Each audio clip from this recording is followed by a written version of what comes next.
All right, so again, today we'll take up one of the gates of Dharma illumination. Again, we're stepping our way through the 108 gates, which somehow ended up as a fascicle of the 12 fascicle version of Dogen's Shobogenzo. So each week we're going through, at least with me, when I'm in this chair, we're going through gate by gate to look at what these things have to say. So today we're at gate 35. The non-arising of ill will is a gate of Dharma illumination, for with it we protect ourselves and protect others. This seems like a timely gate, doesn't it? Given our national discourse at the moment. So earlier this year, we talked about the gates related to each of the 4 Brahma Viharas, or the 4 divine abodes. Those again were benevolence, compassion, joy, and abandonment. So cultivating these qualities, we said during that talk, among other things, it helps us to overcome ill will. So we can always go back and look to those 4. Those are very old teachings in our tradition. So if we look at those 4 things, benevolence, compassion, joy, and abandonment, that's one way to turn around this ill will. Here we've also, in this talks about gate statements, we've also talked about the 5 hindrances, or pancha nivarana. These are known to be obstacles to the tranquility of our minds. So these are 5 things, again, we can notice that are happening and try to turn them around. So one of those 5 hindrances is indeed ill will. So there was very early recognition in our tradition about the arising of ill will and the potential harm it can do to ourselves and to others. So thus this gate statement says we need to work on ill will in order to protect ourselves and to protect others. So within this realm of these 5 hindrances, ill will is all kinds of thought related to wanting to reject, wanting to push something away. You know, there's something I don't want in my life. So that's feelings of hostility, it's resentment, it's hatred, it's bitterness. All of that is tied up in this ill will. The Sanskrit word for this is Bhayapada, and that'll be important to us in a minute. So early teachings say that ill will arises when we encounter what we might call an object of aversion, something we want to reject, something we want to push away, something we don't want in our lives. And when we pay undue attention to this aversion, then we both nourish the existing ill will that may be there, and we also create the causes and conditions for additional ill will to arise. So if we're really focused on these feelings about this object of aversion, we have a problem now, and we're setting up potential for problems in the future. So paying attention to loving kindness does the opposite. It keeps the ill will from arising, and it diminishes the impact of ill will that may already exist. So these 2 things are kind of opposites, right? We have ill will on the other hand, we have loving kindness, you know, to balance that. So let's start with looking at what this object of aversion is about that gives rise to these feelings of ill will. So hostility, hatred, resentment, bitterness arise when we feel threatened in some way. That's our human condition, right? There's some threat coming our way, and these are the feelings that arise as a result of that. So somehow we're worried that the small self isn't going to get what it wants. On that basis, perhaps that small self is afraid of annihilation. If we look very, very deeply at what's going on there, I don't get what I want, therefore I'm going to cease to exist. That's a big problem. That's a big, scary thing in the human condition. So of course, these very strong feelings will arise around that. And we feel that way despite our teachings that, you know, the self is a collection of 5 skandhas. The self doesn't have any persistent self-nature. You know, these collections of 5 skandhas come together and they disperse. And so what we have, you know, the way Hojo-san explains this is we have 5 skandhas clinging to 5 skandhas. We have an aggregate that's clinging to its identity somehow. So, you know, we dwell on the things about this object of aversion that we find to be unpleasant. And we do that until we get caught up in this ill will. And we're looking for ways to remove whatever this object is from our experience. So it might be a person, it might be a circumstance, it might be a thing, it might be something that reminds us of something. Anything can be an object of aversion. So, you know, this is not necessarily limited to humans, although it's very powerful, right, when it's attached to humans. So ill will is about aversion, running away from stuff we don't want, right? Creating separation, creating rejection. So craving is the opposite. We often talk about craving and aversion, which are 2 sides of the same thing. You know, if we're craving something, we want something, either something we don't have or we're clinging to something we have. And aversion is just the opposite of that. We want something, but what we want is to get rid of this thing we don't like or this thing we're afraid of.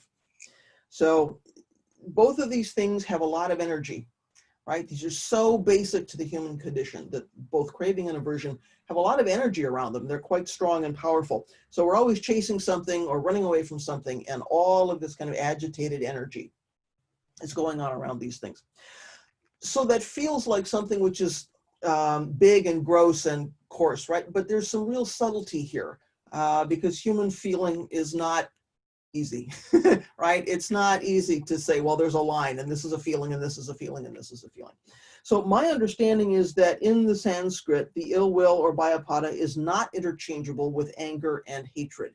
And yet when you read around in this tradition, you will find those who say, oh, ill will, that's anger. And then they'll start talking about anger. I don't actually think they're the same. I think that for a couple of reasons. One is there are different words in the Sanskrit for this stuff. Anger is a different word. Aversion is a different word. Bhayapada is ill will. So I think it's a thing, right? I think it's a discrete thing that we can talk about. It's not disconnected from other things, but I think there's some specifics about it. So to me, ill will is about a malevolent intention. You know, it's an intention to do harm.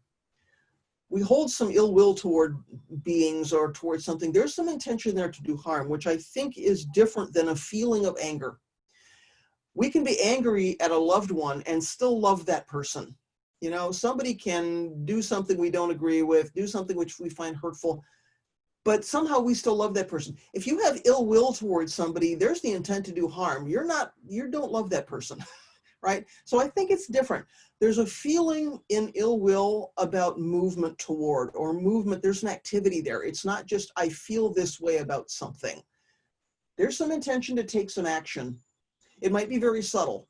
It might not be, I'm going to, get a baseball bat, but there's some feeling towards wanting to take some action. So I think there's some difference there. So we don't need to decide here, is it anger, is it not anger? Drawing the lines is kind of artificial. But I think it's important to recognize that there are different flavors to this thing, right? It's not just, I don't like something. There's all these subtleties about, I don't like something. I have aversion towards something or somebody. So let's just not lose sight of the aspect of ill will that's about this actively wishing harm on somebody or something. So how do we investigate this if we think there's ill will arising? So we begin by moving the attention away from the object of the aversion, because we're really caught up in thinking about this object of aversion as something separate from me.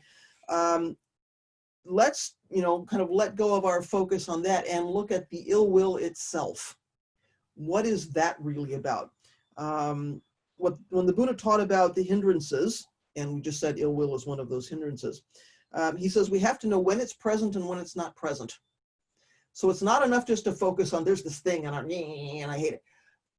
When is ill will present and when is ill will not present? That seems like a no-brainer, and yet we get so quickly caught up in this stuff that we don't always take a step back and say, wait a minute, what's actually present for me? What's actually happening here? Not only do we have to know when it's present and when it's not present, says the Buddha, we have to know how it arises and we have to know how it's dissolved. Job one is recognize it, then what do we do about it? It's not enough to just stew in this ill will. And then once we've got that piece, we also have to know how to keep it from arising in the first place, right? So there's lots of things we have to work on with this.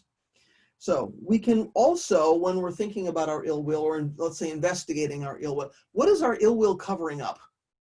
Chances are there's something underneath that ill will, because in the beginning of this talk, I said, chances are we're feeling threatened. What are we feeling threatened about? What are we thinking we're lacking? What's underneath that thing out of which comes this ill will, which is a very convenient covering, right? That thing, that person over there is causing my ill will. Okay, but what's our situation around that? There's probably some frustrated desire. There's some fear. There's some insecurity. There's some other kind of dis-ease, unease, discomfort going on. All of those things are really subtle. So we've really got to make friends with ourselves around this, right? So much of our practice is about becoming intimate with ourselves and our own experience. And as I've said many times, Bodhisattvas, job one, don't look away. this is a case of not looking away. And we really don't want to consider these things because they're so uncomfortable, right? So ill will is 9th on the Buddha's list of 10 unwholesome actions. So again, here's another, Buddha's talking about ill will because this comes up in the human condition. So these 10 unwholesome actions are things we do with body, speech, and mind. And as we know, those are the 3 places we create karma. Why? Because that's where we take action. We don't think about this as taking action, but it is, right? Thinking something is taking action. So these things which are done with the body, speech, and mind, which are unwholesome actions, are related to the 3 poisonous minds, right? Greed, anger, and ignorance. We run into those all the time. So anger or hatred is said to give rise to ill will. So in this case, not the same thing. Anger gives rise to this aversion, this ill will, this wishing harm on other beings. So when we engage in ill will, or any of these 10 unwholesome actions, we create suffering for ourselves and we create suffering for others. So avoiding these things, of course, is the path that leads to the cessation of suffering for ourselves and others. And here we are now at the end of this gate statement that says we have to protect other beings as well as ourselves, right? So this is how we begin to do that. So psychologists say there are various reasons that ill will can arise if we want to look at this in sort of a more modern context. Perhaps we're envious of what somebody else has. It's unfair that I don't have that thing and he or she has it, right? That can be a very strong feeling. Maybe we've convinced ourselves that somebody else is inferior in some way, either that we need to feel we have power over other beings. Again, here's our insecurity, right? Maybe we're worried that we have the same inferior characteristics. We see in somebody else something, we're afraid of seeing in ourselves, and immediately this aversion comes up. Immediately we want to remove that from our experience. Perhaps we feel that we've been injured or humiliated by somebody else. Maybe we've just learned this ill will from our circumstances, our parents, our community, our family, society, whatever, right? We've taken on, this is something we've learned culturally, maybe. We all know how powerful that can be. So all of this stuff is really based on feeling powerless. This is the 5 skandhas, clinging to the 5 skandhas as hard as possible, even though that self is impermanent, right? It's like, I'm gonna cling to this self concept, to the bitter end. That's a powerful thing. So even though this self is not separate from anything, let alone separate from the object of our aversion, we want to reject. We want to push aside. We want to remove something from our field of experience. So ill will towards others fuels separation, and ill will from them can help to fuel isolation. Because of course, this is not a one-way street, right? As soon as we feel ill will, probably there's some ill will coming back. So now we're engaged in this thing, in this cycle that tends to feed itself. So now, I want to separate from this thing, and now something's coming back at me, and now there's this isolation, and we're moving farther and farther and farther apart, which of course makes it very difficult, right, to come to terms. It's very difficult to resolve that because both sides are creating more and more and more and more separation. So you can imagine how a like-minded group of people bound together by aversion towards some object, this is how the members connect with each other. Wow, that's pretty strong, right? All these beings are reinforcing each other. And we see this happening in society, don't we? This is a really powerful thing. Imagine, you want to fit in, you're going to adopt the feelings of this group. You're going to adopt the activities of this group because you don't want to feel left out yourself. Wow, it all escalates very, very quickly. That ill will provides a lot of energy, and in some cases, that's intoxicating, right? To feel those very strong feelings. We know this about anger too, right? I mean, it can be really intoxicating to feel this anger because it's really reinforcing. I'm angry because I'm right and you're wrong. I'm angry because I've been injured and I'm better than you. I mean, all of this starts to come up. So life becomes much more interesting, right? Life is not flat anymore because you get to feel these very strong feelings. It's really seductive in a scary kind of way. And this is what goes on with us, right? This is why we have to really pay attention to what's arising because it can mask us a lot of other things. So because there's so much energy in ill will, we get so caught up in it, it's difficult to find our way out.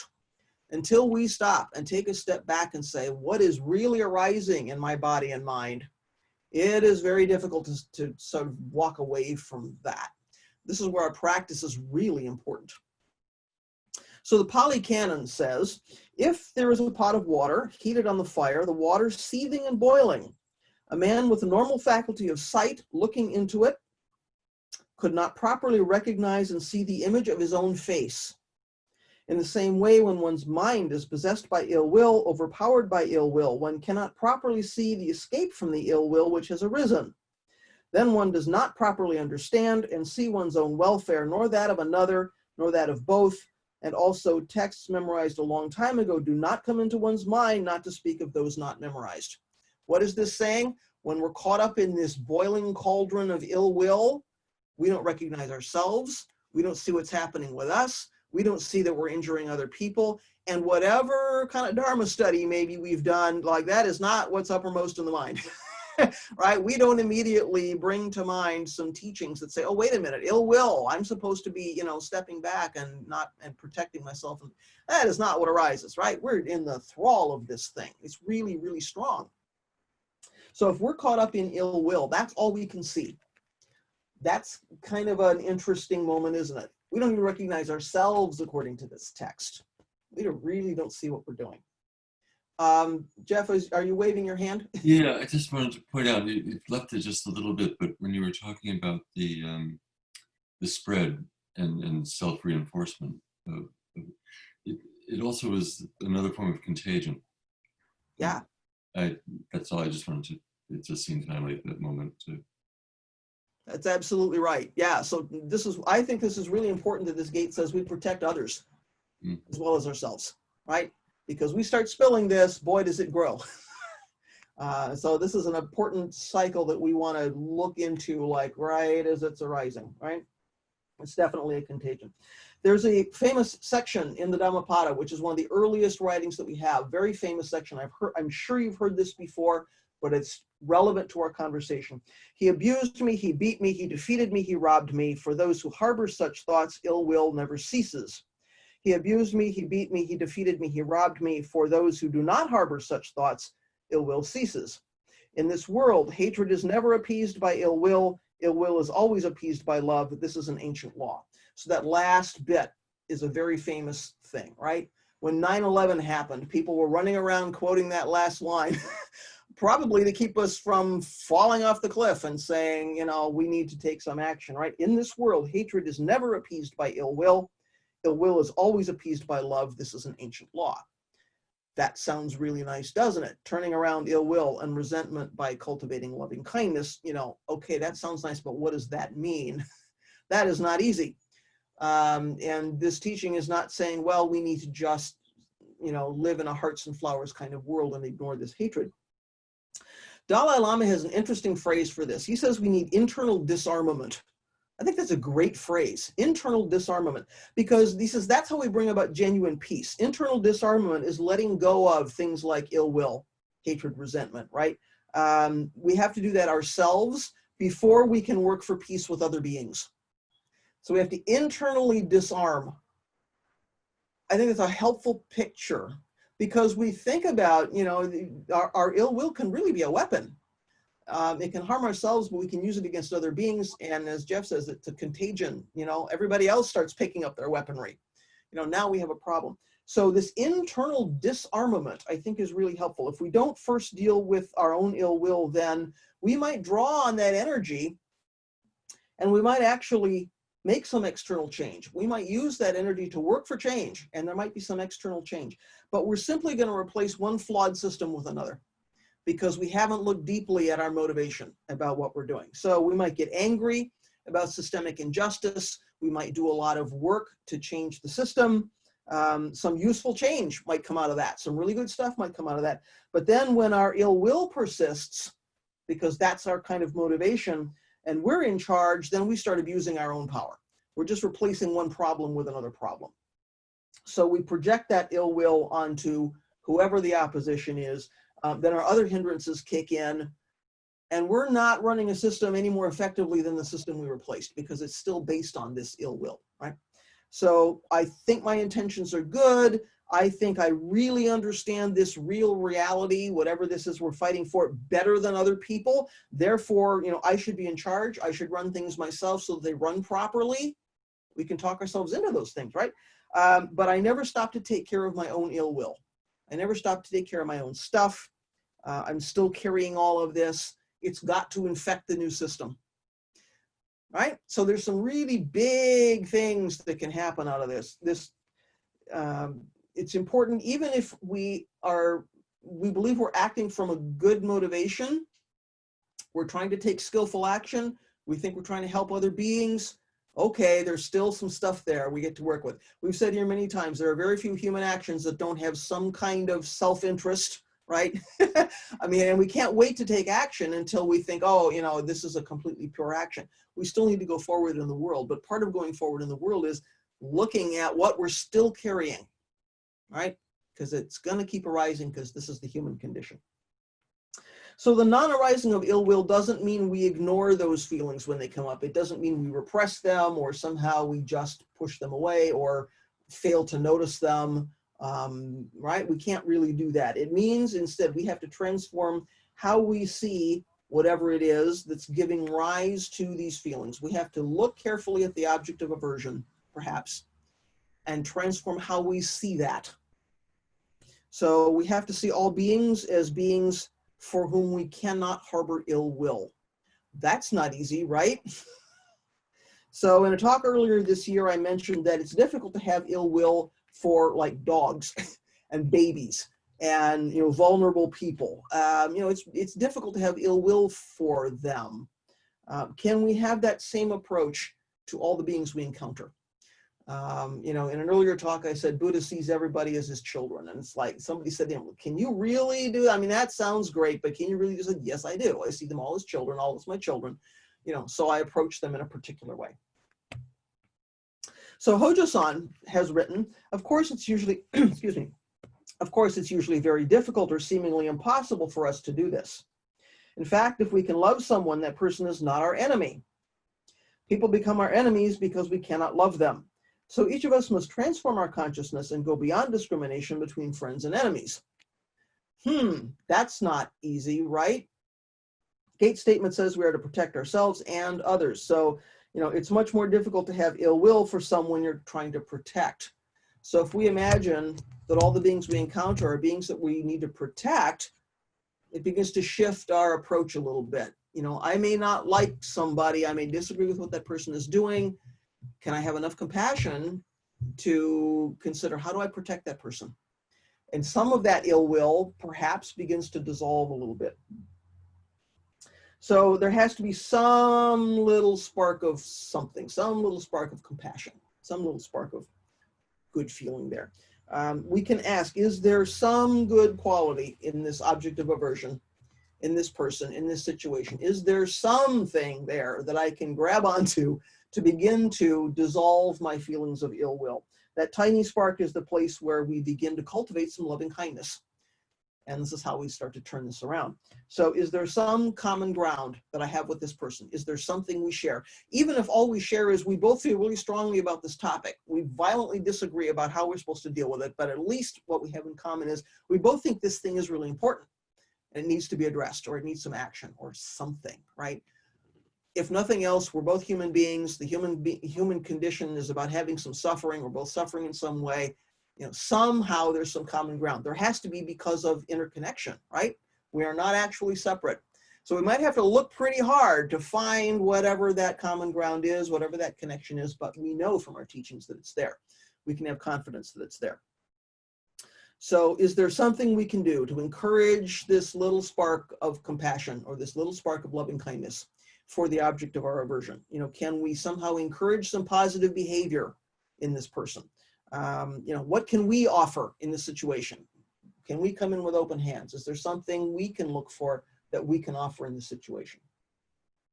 So approaching somebody with an open hand that's offering something is a very different feeling than approaching somebody with a closed fist, right? There's this feeling of inflexibility, that I'm clinging to something, you know, I'm going to pound on you with my idea, whatever it is.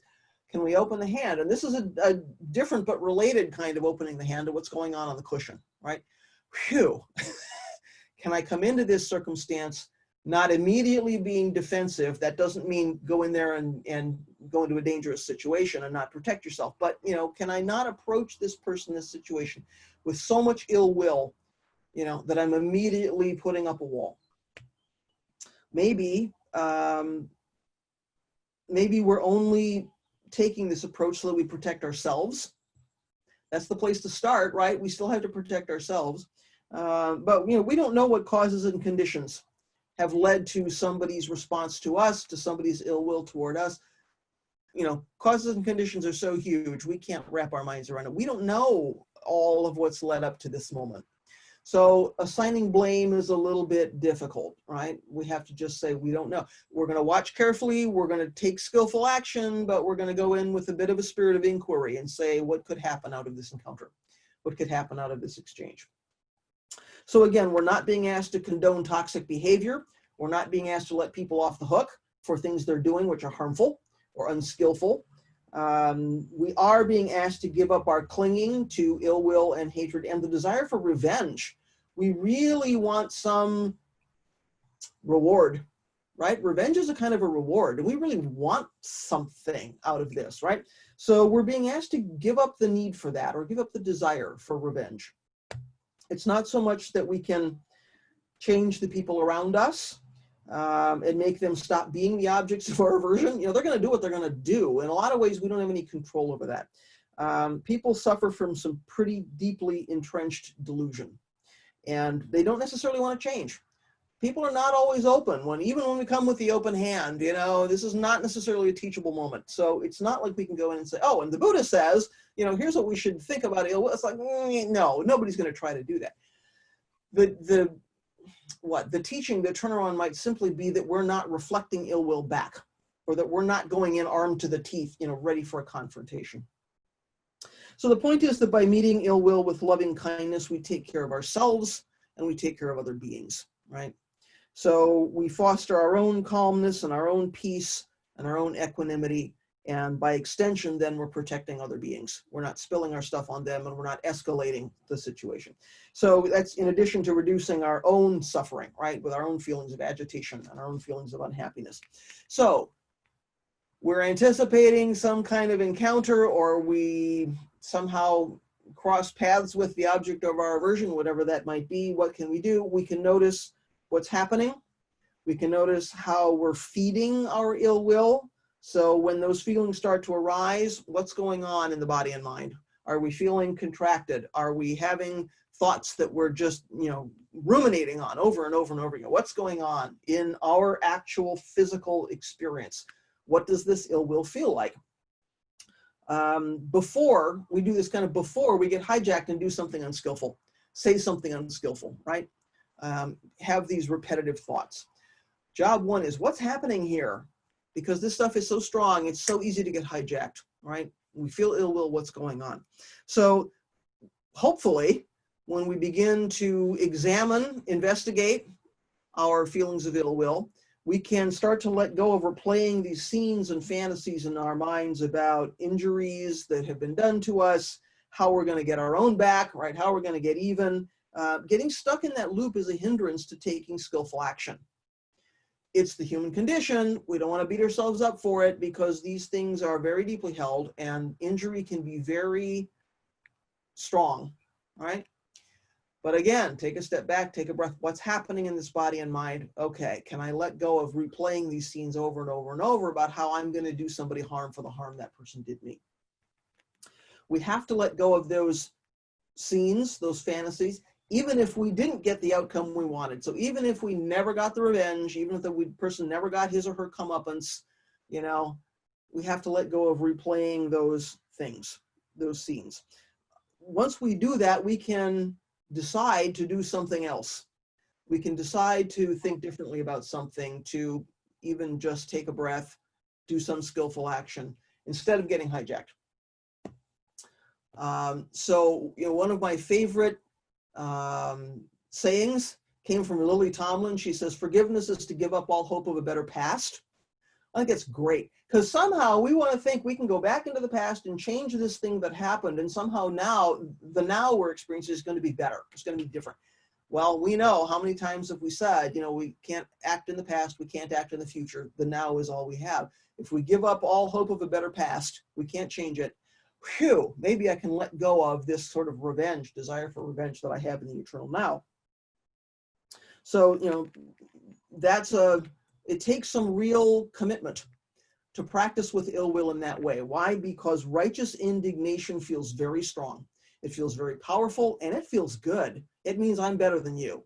It means I'm right and you're not right, right? It's somehow I am superior to you because I have these very powerful feelings of righteous indignation. I know my circumstance is the right one. So Dogen says, even when you are clearly right and others are mistaken, it is harmful to argue and defeat them. On the other hand, if you admit fault when you are right, you are a coward. It is best to step back, neither trying to correct others nor conceding to mistaken views. If you don't react competitively and you let go of the conflict, others will also let go of it without harboring ill will. Above all, this is something you should keep in mind. So it's interesting, he says, not only should you not press your point with somebody, even if you think they're right, you're right and they're wrong, you also don't give up when this is a mistaken view. That's a middle ground that we have to walk, and yet we have to do that without ill will. So again, he's saying, don't be a doormat, don't let people roll over you. That's not the point. You need to, stand up as a bodhisattva and stand up for, the right thing. But how do we do that in a way which does not engage, one side and the other with this ill will? So again, we can choose sort of not to accept this gift of ill will, right? People can throw it out there. We don't have to pick it up. In other words, Dogen's saying, don't argue unless you have to. If you really have to, maybe that's a skillful means, but maybe it isn't, right? So if you don't have to do it, maybe that's not the first go-to thing. That's how we protect ourselves and we protect other beings. So those early Buddhist teachings go on to say that our own ill will doesn't really help us achieve anything. It doesn't actually resolve anything. Simply wishing harm on other beings does not move us toward anything useful, anything helpful, right? So it doesn't have any effect on the object of our aversion. This person, this thing doesn't know necessarily that we're harboring this ill will, is not going to change its behavior because of that. Our feelings are our own creation. We make them up and we carry them around. So having ill will towards something or somebody is not in itself helpful. Likewise, somebody else's ill will for me doesn't diminish my own virtues, doesn't diminish my own value, my own good qualities, because those feelings belong to that person. Those are that person's creation, based on their own causes and conditions, not necessarily based on the reality of me. So having ill will toward each other is not necessarily based on reality and doesn't necessarily, change the situation. So ill will is no real help to anybody. It takes a lot of energy, takes a lot of attention that would be better spent perhaps on something else, on taking skillful action, or on taking care of this body and mind, or protecting ourselves and other beings. We don't necessarily want to be pouring all of this time and energy and effort into something that doesn't feel good, something that's not helpful. So nonetheless, ill will and the actions that come from ill will by one person or one organization can lead to unskillful action, ill will on the part of another being or another organization. So as Jeff says, the contagion starts, right? So this is why this gate statement says, non-arising of ill will is the way we protect ourselves and other beings. So if we don't take on somebody else's ill will toward us and we don't engage with it, then again, it's like not accepting this gift, right? It's like this gift is lying there, we're not going to pick it up. We're not going to engage with it. If we don't accept it, then that ill will has nowhere to go. It's got nothing to engage with. It's got nothing feeding it, at least coming from us, right? A little bit of de-escalation can start to happen there. So Hojo-san has several times told the story of Bodhisattva never disparaging. And he was talking about this back when I knew him at Minnesota Zen Center. I mean, so he's this has been in his writings for a while. And it's a bit long, but I think it's helpful. In the Lotus Sutra, there's a chapter called Bodhisattva Never Disparaging. This chapter is the story about a bodhisattva who made prostrations to everyone he met, saying, I will never disparage you because in the future you will attain Buddhahood. Other monks and lay people were arguing about Buddhist teachings, each trying to prove their own understanding was best. But the Bodhisattva, never disparaging, did not study systems of doctrine or meditation. He just walked the streets and made prostrations to whomever he met, saying he would never disparage them because they would someday become Buddhas. But those arguing did not like this Bodhisattva because he would not choose sides in arguments. He said he respected everyone involved in any argument since all were Bodhisattvas. From the perspective of the people arguing and fighting, a person who respected all points of view in their conflicts could not be a friend. Sometimes people even beat or threw stones at Bodhisattva, never disparaging, but as long as he lived, he did not stop his practice of honoring everyone he met. So this is interesting, isn't it? They didn't like him because he wouldn't take a side. It didn't even have to be he took the other side. As long as he didn't agree with me, as long as he didn't take my side, I don't like him. I mean, right? I mean, this aversion is just really subtle. It's very interesting how this happens. So here's an example of somebody who did not take up this gift of ill will, right? He kind of, he approached everybody with open hands. And in fact, he approached everybody with full prostrations. Talk about approaching with open hands, right? He approached everybody with full prostrations, saying, every one of you is a bodhisattva. And now we're back to this thing about, can we approach everybody we see as somebody we need to protect? Or as somebody who has some spark of some merit, that we can develop some loving kindness for. So this was his practice. He bowed to everybody and said, I will never disparage you because every one of you is a bodhisattva. What a way to approach our day-to-day life, right? It's easy to do that if it's dogs and babies and, the tools we use to do things for ourselves and, right, all of this kind of teaching about we take care of everything in our life. Okay, but people are hard, right? People are difficult. So what if we took the approach of bodhisattva never disparaging? What would that mean for the amount of ill will in our lives and in the world? So these early teachings give two other ways to work with ill will. One is noble friendship and the other is suitable conversation. So these are things that are quite easy to engage with on a day-to-day basis. So these are both about putting ourselves into wholesome surroundings that let us take care of ourselves and others. And it's about developing healthy habits or letting go perhaps of unhealthy habits. So these are actionable things we can do. This is not exotic stuff. So noble friends are people you hang out with who are good examples for you, right? They're good models for you. It doesn't mean they're your teachers, your parents, your elders. It can be your kids if they're good models for you. It can be your dog, right? Noble friends are people who exhibit behavior that's skillful, that's helpful, that's kind and generous, right? Magnanimous. So somehow they have experience with living a wholesome life. They might not be able to articulate that for you. If grandma is that person for you, she might not be able to articulate that. She might just say, I'm just living my life, but somehow she's moving through the world in a way that makes you want to emulate her, right? We've all had people like that in our lives. So these could be Sangha friends, Sangha practitioners, but they could really be anybody in your life who has some wisdom, right? Who encourages you on a good path. They may never have heard anything about Buddhism, but somehow they live in that way, right? We've all met people like that. So spending time in the company of people who don't harbor ill will helps us to not feed that habituated thinking in ourselves. So again, it might help keep ill will from arising. It might keep from feeding ill will that's already there because you're hanging out with people who just don't do that stuff, or at least they don't spill it, right? They're skillful with it. So as for suitable conversation, one of the ways ill will takes hold is when we forget about right speech, and we know right speech is part of the Eightfold Path. If we really forget about that, we start griping and complaining with other people about the objects of our aversion. Boy, can that spiral pretty quickly, especially if you're in a group of like-minded people and you all have the same object of aversion. But even if you don't, just, the griping and complaining. Everyone's views start to reinforce each other. We fan the flames of this ill will. I'm complaining about this person. Someone else is complaining about that person. This thing really starts to take off. So it's a dynamic that's easy to fall into because we really want to be validated in what we think. We really want someone to agree, yes, I agree with you. That object of aversion is really terrible and it really needs to go. We really want someone to reinforce that for us. If what we think is this or that person or this or that organization deserves contempt, then we want to know that other people agree, and that whole thing starts to fan the flames for everybody. That's powerful stuff because we want to fit in.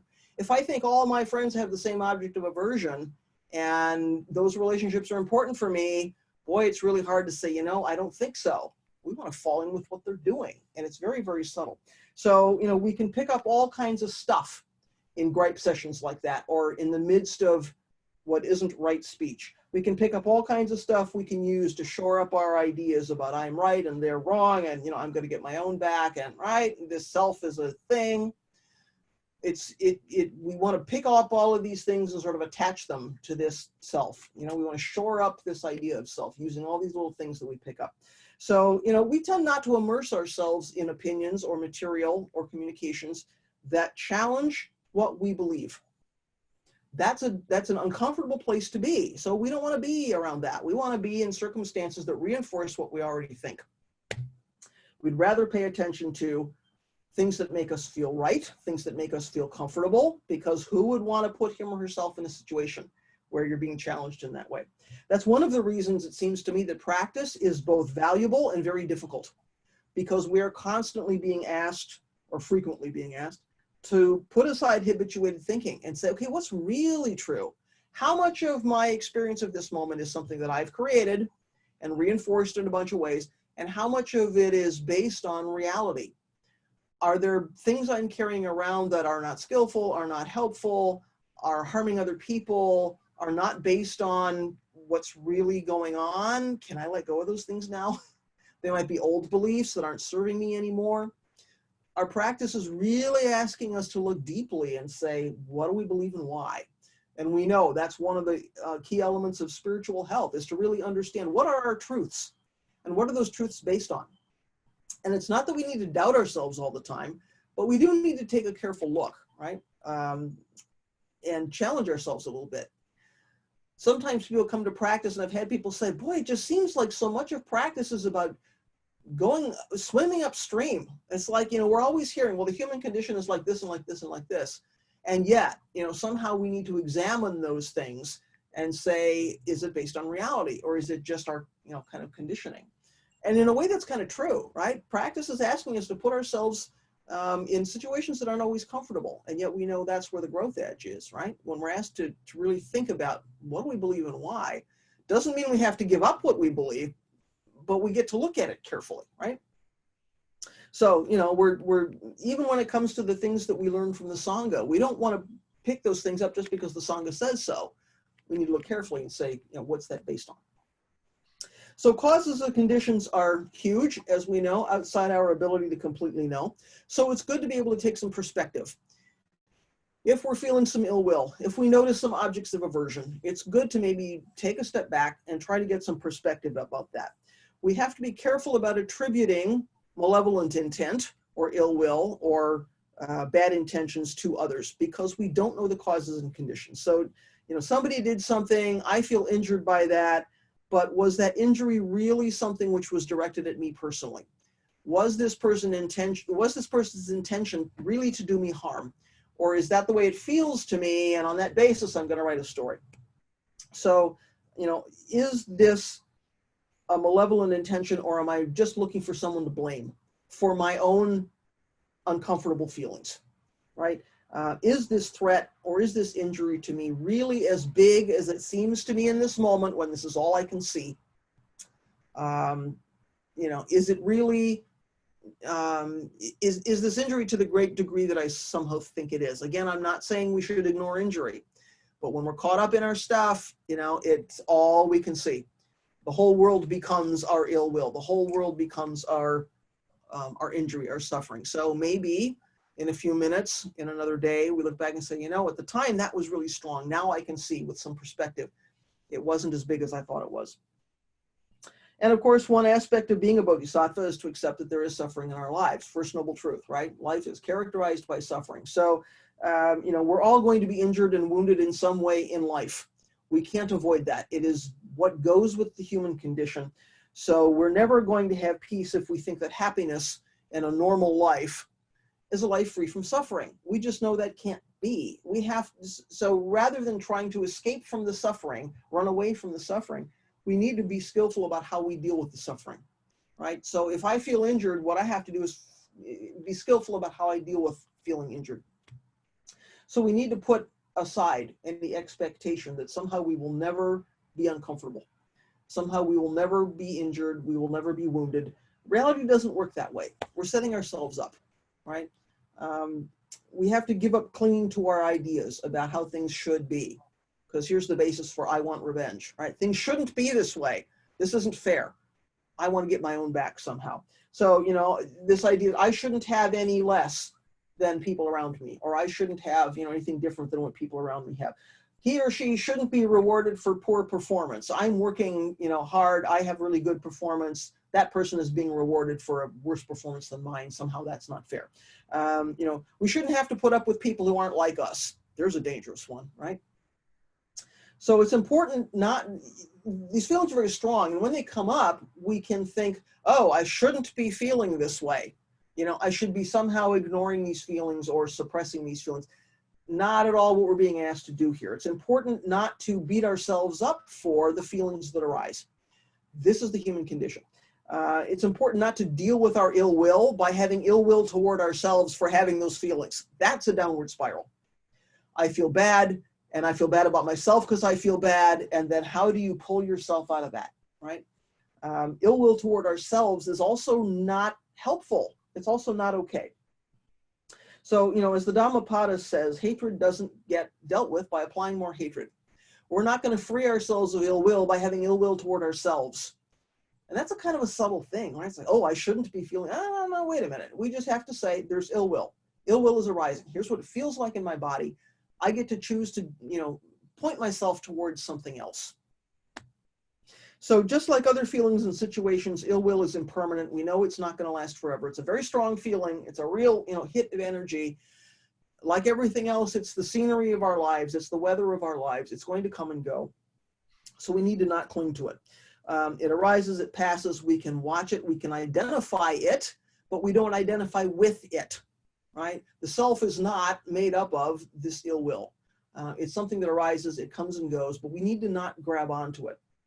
So, you know, when we feel like somehow this ill will is the sum total of who I am right now, it's all I can see, you know, we're clinging to that in some ways. So we don't need to have guilt about our feelings. Our feelings are part of the human condition. We do need to have the courage, though, to look it in the eye and to see what's really going on. And that's hard to do. It's really hard to do. It challenges what we think about ourselves and about the object of our aversion. But we need to look at it clearly with this kindness, right? And some spirit of inquiry. And then we get to consider what would help that ill will to dissolve, or at least to dissipate a little bit, right? So that's plenty to say about ill will. I've gone on for long enough. In our world today, there's plenty of ill will to deal with and talk about. So what would you like to say about anything that I've brought up here, or whatever is bubbling for you around this topic, or other things this morning? And don't forget to unmute, as I did earlier today. What all would you like to say?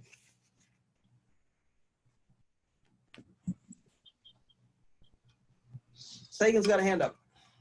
Yeah, early on in your talk, excuse me, early on in your talk, you were mentioning, trying to, you know, make the distinction between anger and ill will. And for some reason, I was kind of reminded, I don't know if there's a, you know, useful parallel here, but I was reminded of Hojo-san's analogy when he talks about, in our practice, you know, when we let go of thought, the thoughts are still going. In other words, the motor is still idling, but the car is not going anywhere. Maybe would that be a useful analogy here? Like the anger could be something it's there, but we're not, you know, until we start acting on that and moving in a certain direction, that would be the ill will. Is that? I think that's absolutely right, because as we said a few minutes ago, ill will has a real feeling of action towards something, right? So if I'm feeling, and we said, you know, as the Buddha said early on, anger is what leads to ill will. So if I'm feeling some anger and I'm letting that idle, I'm aware of it, but I'm not developing it into, now I have some intention to take some harmful action towards somebody. I think it's absolutely right. You know, we're going to feel this stuff. If we can catch it, you know, in the earlier stages and see what's happening, it doesn't move toward ill will where I'm going to go out and take a harmful action. So I think that picture of the engine idling is very helpful. Because we know even in Zazen, thoughts are coming up. Why? Because this is our karmic conditioning. We're human beings and thoughts are going to come up. But in Zazen, we're not getting up off the cushion to take action on it, whether it's skillful or not, or neutral, right? So I think this is kind of the same thing. We get to feel what we feel, but then what do we do with that? That's the practice, right? So thank you. That's a helpful image. What would others like to say? Jeff's got a hand up. Did you say, also earlier on in the talk, did you say explicitly that craving is the flip side of ill will? Craving is the flip side of aversion. So aversion and ill will are not identical, but craving and aversion are flip sides of each other, because they both mean I want something that I don't have, or I want something, you know, I somehow want circumstances to be different. It's either, if I'm craving something, I want something I don't have now, or I don't want to lose something I do have, and we know that's not possible because of impermanence, right? So I want the world to be different than it is. And the other side is I either have something in my life that I want to get rid of, or I'm afraid that something's coming in that I don't want. And again, I can't change that, right? So somehow I want things to be different than they are, which is why craving and aversion are the basis of suffering, right? It's the basis of all the things we find difficult, right? So it's craving and aversion that are two sides of each other, not craving and ill will. Okay. Does that make sense? Yeah, that helps. Okay. Thank you. Other questions? It's really useful, by the way. Oh, good. Very good. Other questions, comments, things people would like to bring up? Mark. Can you hear me okay? Yes. Okay, good. This kind of reminded me of something I was reading last night from Suzuki Roshi. And it's a frog. What's the saying goes, when a frog is a frog, zazen is zazen.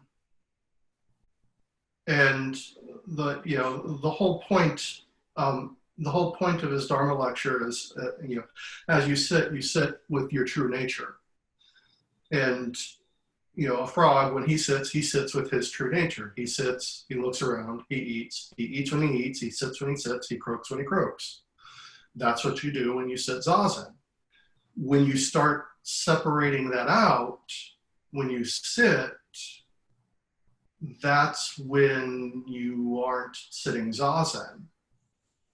So and he gave the example of, you come down early, you sit zazen, you're being, you're practicing diligently, but someone else doesn't come down early. Someone else doesn't, they sleep in instead of showing up at 5 o'clock in the morning.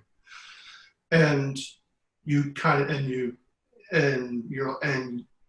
start thinking about that. Well, I'm sitting. And as you start to do that, you separate yourself from them. There's separation. There's separation from you, of you and your zazen. You are not, and there is separation of you and from you. Mm-hmm. And the most interesting thing that he said with that was, when you are sitting your true nature, that person sleeping in is also sitting zazen. And so when you talk about anger, even the flip sides, aversion, et cetera, I inherently see within myself the separation. They did this, they did that to me, or they're doing this stupid thing. I hope they reap the benefits, right? And when I look at it that way, that's where you can see the anger popping in. But when I just sit with my true nature, it would be more or less of, they are expressing themselves in the best way they know how, and I don't agree with it. Okay, I don't agree with it. And if I'm my true self, there's no anger there. Yeah. So that's what this is kind of reminding me of. Well, and that's helpful, isn't it? Because in our zazen, there's no yardstick. We can't be comparing one thing to another when there is no separation. And if we're sitting zazen and it's just our Buddha nature, it's just our true self, sitting there, then there's nothing to compare to, because I can't compare to something which is not separate from me, right? So zazen is a helpful container to cultivate our non-separation, to cultivate our understanding about non-separation. And if we're fortunate, then we get up off the cushion and we retain even just a little bit of that, so that when we encounter that object of aversion, our impulse, our habit, our reflex is not immediately to put up a wall there, and create separation, but instead to approach that with a bit of a spirit of inquiry. Again, don't be stupid, don't endanger yourself, but, to have a bit of a spirit of inquiry and say, what could be happening here, right? It allows for some flexibility. It allows for some movement instead of, just being rigid. So thank you, that's very helpful. That's very helpful. Other things folks would like to say this morning?